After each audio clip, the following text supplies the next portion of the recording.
So this is Stella Adler, and she is one of the most famous acting teachers in history. She taught, Marlon Brando, Robert De Niro, Benito del Toro, Melanie Griffith, Selma Hayek, and she's also famous for coining the term acting is reacting.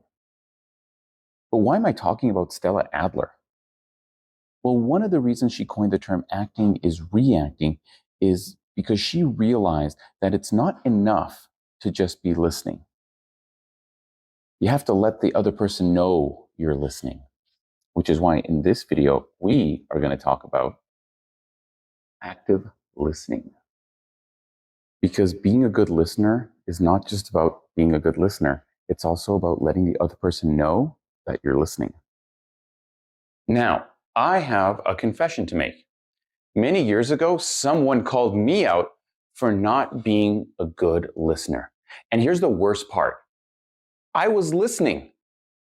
I was making an effort to listen, but I fell into the trap of not looking like I was listening. Here's what I did. In an effort to really make sure I was listening, I would concentrate and I would do this.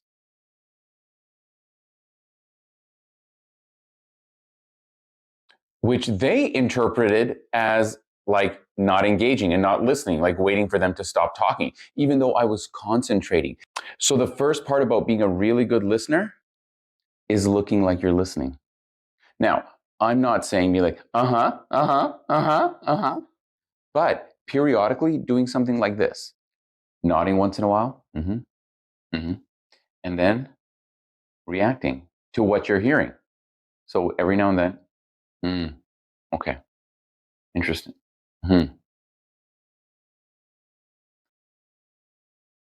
Showing little signs that you are listening and that you are absorbing what that person is saying. Or in other words, remembering that acting is reacting. So we know that it's important to look like we're listening. That's part one. Part two is letting the person talk. You see, there was this really interesting study that was done with patients and doctors. And there was a couple of different groups. In the first group, the doctors did what they normally did. That's it. In the second group, however, they told the doctors they were not allowed to interrupt. They had to let the patient talk until they were done. Now, what do you think happened? Well, in the first group, the doctors usually interrupted when they knew what was wrong and they started asking questions. They already knew the answer, but they wanted to just jump in to make effective use of time, to be efficient, because they thought that's the best way to do it. In the second group, how long do you think patients talked for? Less than 80 seconds was the median time.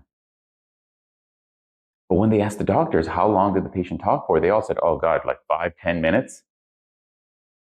So the second part is letting the person talk until they're done. And I will tell you the hardest part is the patients to let them talk. Because it's going to feel like 5-10 minutes, but it's really only going to be less than 2.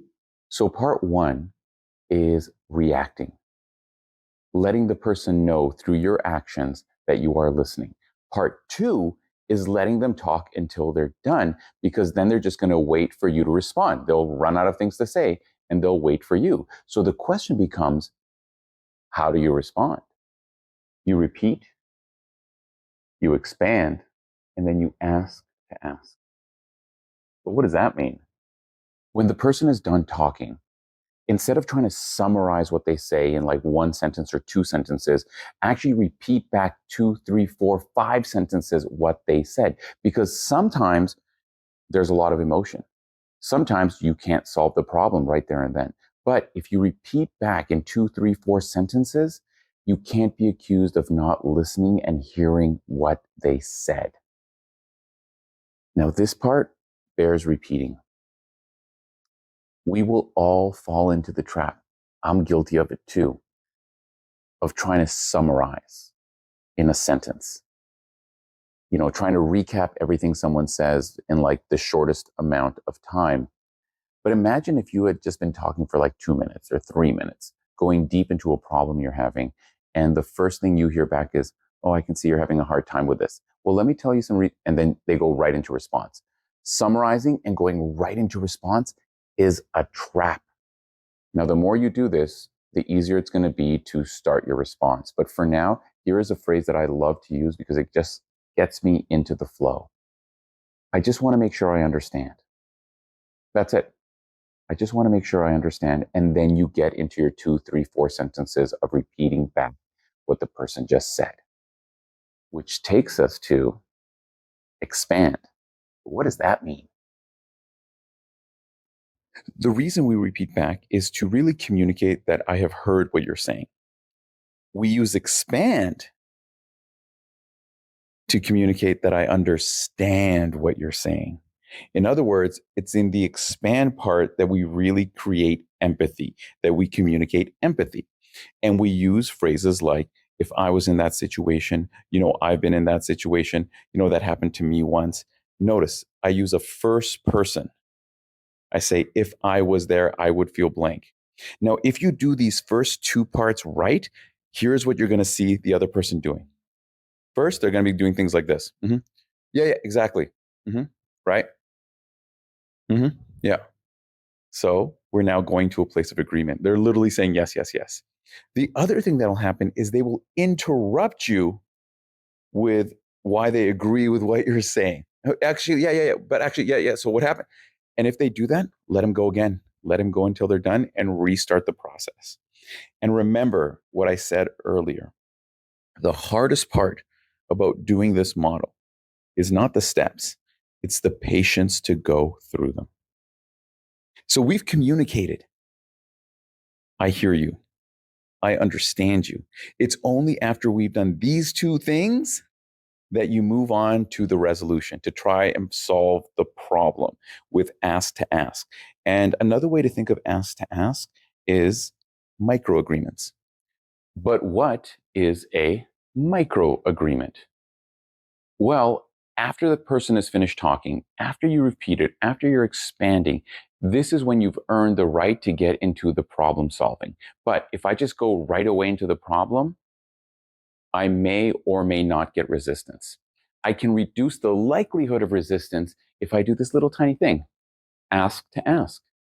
Ask a question to get a micro agreement. It's a tiny little thing. You can say something like, is it okay if I ask you a few more questions to make sure I understand? Can I give you a couple of reasons why that happened? You see, by doing the micro agreement, the person's going to say, sure. And even if their emotions are up, it's really hard to say no to something like that, which means you now have gotten their permission and they will be listening to you. I want to give you a really good example of this. A few years ago, I went to see an eye doctor, an optometrist, and they did this process a little bit on me. So they asked to ask. I had gone in, I'd fill out the big form, I'd said, here's what I'm here for. I had talked to the receptionist and the medical assistant saying, here's what I'm here for. And so I walk in the room, and typically what ends up happening, if you've ever done this, they ask you all the same questions again. This optometrist came in and said, hey, listen, I know you've answered a bunch of questions. Now, I have to go through a mental checklist, find out what the problem is. So I'm going to have to ask you a bunch of the same questions. I know it's a little tedious, but do you mind if we start the process from the beginning? I, of course, said, oh, okay, sure. He got my micro agreement. Now, if he had just walked in the room and started asking me the same questions I'd already answered, I would start getting annoyed. But because he asked to ask, he gave me a little bit of information. All of a sudden, my resistance went down. So there you have it. The perfect formula for being a really good listener. First, reacting to what people are saying. Physically showing them you're listening. Number two, let them talk until they're done. It's going to feel like it takes forever, but it'll only be a few minutes, and it'll make that person very open to your response. And you respond with repeat, expand, and ask to ask. And that's how you move on to a positive next step, a positive resolution. So the challenge becomes, my friend, now that you know all of this, When can you try it? If you wait for a stressful situation, it won't work because it'll be the first time. It'll be awkward. It won't feel natural. But what if you did this in your next conversation over dinner with friends, during lunch, talking with your family, before a stressful situation? So you create the muscle memory to be a great listener. And the more you do it, the easier it gets. I have found this process so powerful that it has become just a regular part of my communication. I do it all the time. And it's gotten to the point where now I do it without really thinking about it. So the question becomes, if you want to be a better listener, when will you try